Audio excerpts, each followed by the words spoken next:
학습 목표 이상기체의 내부 에너지는 무엇이고 어떤 것에 영향을 받는지 설명할 수 있다. 연력학체 1법칙을 말로 설명할 수 있다. 이번 시간에는 기체의 내부 에너지에 대해서 배워보도록 하겠습니다.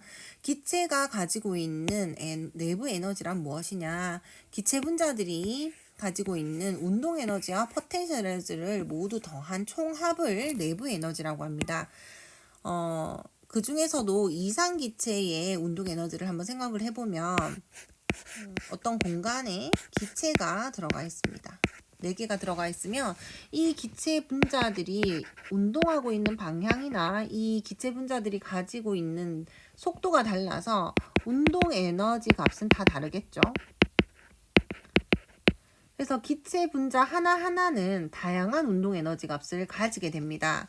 그러면 우리가 얘들의 평균 운동 에너지도 계산을 해볼 수가 있어요. 평균 운동 에너지는 어떻게 계산하죠?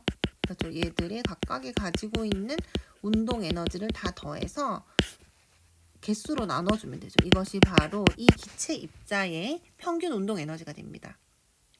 실험 결과 이상기체의 경우 평균 운동 에너지는 절대 온도와 비례함을 알게 되었다고 합니다. 앞서 우리가 온도를 배울 때도 잠깐 이야기를 했었는데요. 온도는 기체의 운동 정도와 관련이 있고 절대 온도와 이 기체의 운동 에너지는 비례한다라는 걸 잠깐 이야기를 했었습니다. 근데 그 운동 에너지가 우리가 기체 입자 하나하나를 따지진 않아요. 이 공간 안에 들어가 있는 입자들의 평균 운동 에너지를 이야기하거든요. 그래서 이 이상 기체 입자의 평균 운동 에너지는 그 입자의 절대 온도에 비례한다. 요거를 기억하셔야 합니다. 자, 그 다음에 이상 기체의 내부 에너지. 그러니까 지금 기체의 내부 에너지를 하고 있는데 그 중에서도 이상 기체의 내부 에너지를 다뤄보겠습니다. 내부 에너지는 앞으로 기호 U로 표시하도록 하겠습니다. 자, 이상 기체 여러분 기억나나요? 이상 기체는 어떤 기체를 이상 기체라고 이야기한다 했어요?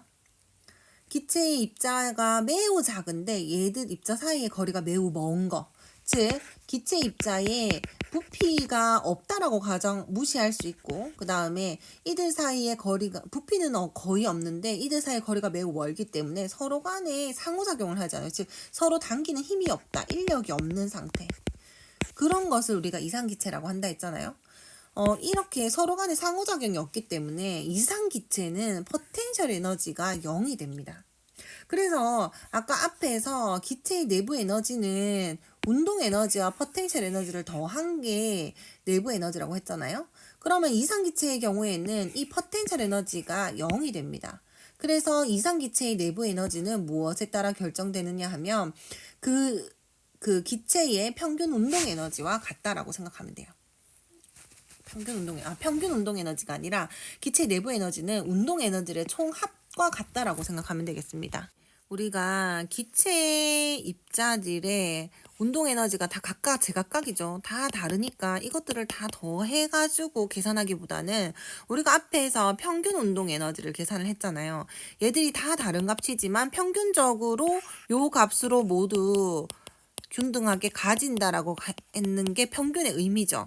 그러면 이 분자들의 운동 에너지의 총합은 우리가 어떻게 표현할 수 있느냐 하면 분자 하나하나의 평균 운동 에너지에다가 이 분자의 개수를 곱해주면 총 이 분자들의 운동 에너지 합이 되는 거예요.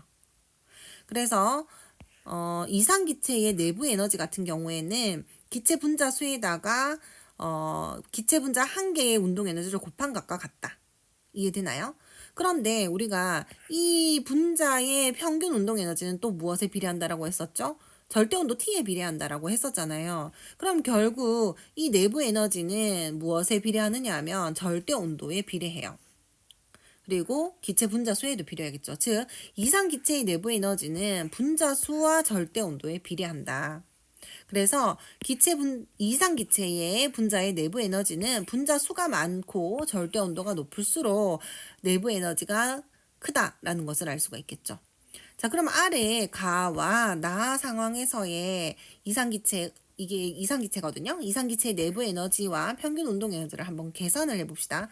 가의 경우에는 입자가 하나, 둘, 셋, 넷, 다섯, 여섯, 일곱, 8개 들어있고요. 나는 5개가 들어가 있는 상황이에요. 자, 그러면 가에서의 이상기체 내부 에너지는 어떻게 계산할 수 있을까요?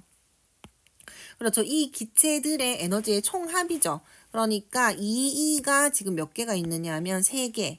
2E가 3개 있고 더하기 3E가 하나, 둘, 셋, 4개. 3E가 4개. 그리고 4E가 1개. 이렇게 하면 22E가 됩니다. 그러면 나의 이상기체 내부 에너지는 얘들을 다 더하면 되겠죠. 3E 더하기 4E가 3개 더하기 5이네요. 그러면은 4, 3, 12, 22가 되겠네요. 내부 에너지가 누가 더 많죠? 가가 내부 에너지가 더 많다라는 것을 알 수 있겠습니다. 자, 이상기체의 평균 운동 에너지. 자, 평균 운동 에너지를 한번 계산을 해보면, 이게 총 운동 에너지잖아요? 그러면 총 운동 에너지를 입자수로 나눠준 거, 아까 8개였죠? 요게 바로 가의 평균 운동 에너지가 되겠고요. 그 다음에 나의 평균 에너지는 22가 총 에너지의 합인데, 얘들의 입자수로 나눠주면은 5분의 5개로 나눠주는 거죠. 그러면 4E가 되겠습니다. 그러면 얘는 약 하나 얼마 되죠? 3, 약간 3이 좀 안 되네요. 그죠? 그래서 총 이상기체 내부 에너지는 가가 더 높은 것을 알 수 있는데 평균적인 운동 에너지는 누가 더 높다? 나가 더 높다라는 것을 알 수 있겠죠. 이 평균 운동 에너지는 무엇에 비례한다라고 했었어요?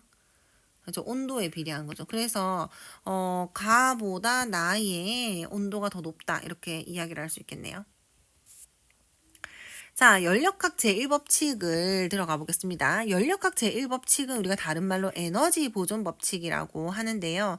기체가 외부에서 열을 받아요. 그래서 열을 흡수하게 되면 어떤 일이 발생하나요? 피스톤 안에 기체가 들어가 있다라고 해볼게요. 기체가. 외부에서 이 피스톤에 열을 가해줍니다. 그러면 열을 가해주면은 이 내부에 온도가 어떻게 될까요? 올라가겠죠. 그리고 여러분 어떻게 될까요? 온도가 올라가게 되면 올라가고 또 기체 분자 입자들이 활발해지면서 얘의 공간의 부피가 어떻게 되죠? 늘어나죠. 그래서 얘가 어떻게 되느냐면 부피가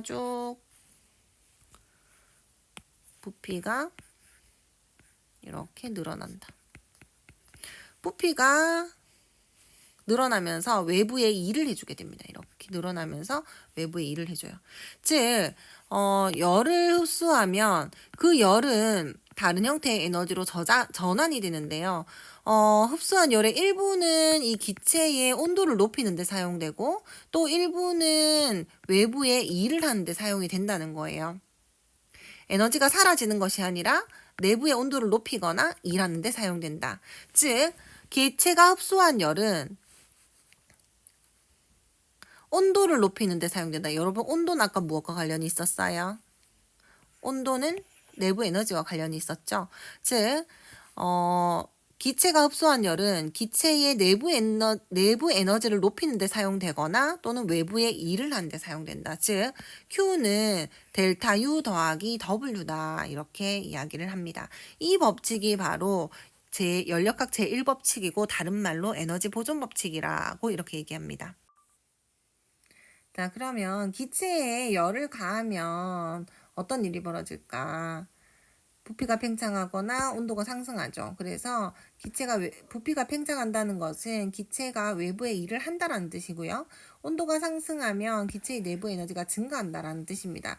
그래서 연력학 제1법칙의 Q는 뭐냐 하면 기체가 흡수한 열이고요. 그 다음에 여기는 델타 U는 내부 에너지. 그리고 요 일은 외부의 한 일.